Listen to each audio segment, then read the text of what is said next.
অধিনায়ক আকবর আলী শিরোপাটা তাই তার দলেরই। এমন এক বিশ্বাসের বীজ যেন প্রতিনিয়ত বুনে যাচ্ছেন আকবর। নেতৃত্বগুণে জয় করছেন সবকিছু। তার শোকেসে সর্বশেষ সংযোজনটা এনসিএল ট্রফি।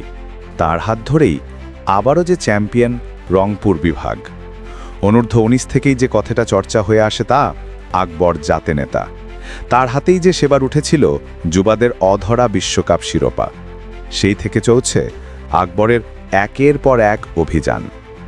আকবর উইকেটকিপার ব্যাটার, তবে এই সত্তাটা ছাপিয়েই সবখানেই অধিনায়ক আকবরের জয় জয়কার।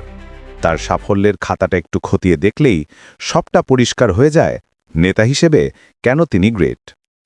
এনসিএল টি-20-র 2 আসরেই চ্যাম্পিয়ন রংপুর বিভাগ। গত আসরে আকবরের হাতেই উঠেছিল শিরোপা। এবছরে তাই ডিফেন্ডিং চ্যাম্পিয়ন হয়েই মাঠে নেমেছিল রংপুর বিভাগ।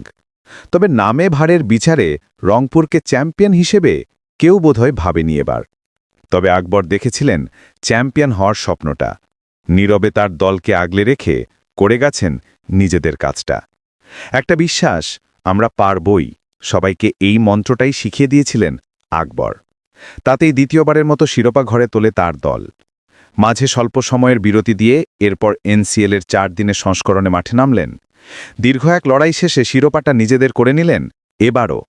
1 বছরে 2 বার রংপুর বিভাগকে চ্যাম্পিয়ন ট্যাগটা এনে দিলেন গ্রেট আকবর। স্বপ্ন দেখতে কখনো বড় কিছুর দরকার পড়ে না, তবে দেখলেই তো আর হবে না, সেটা যে ছুঁতেও হবে।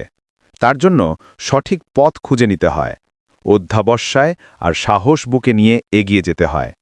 যেমনটা করেন আকবর আলী।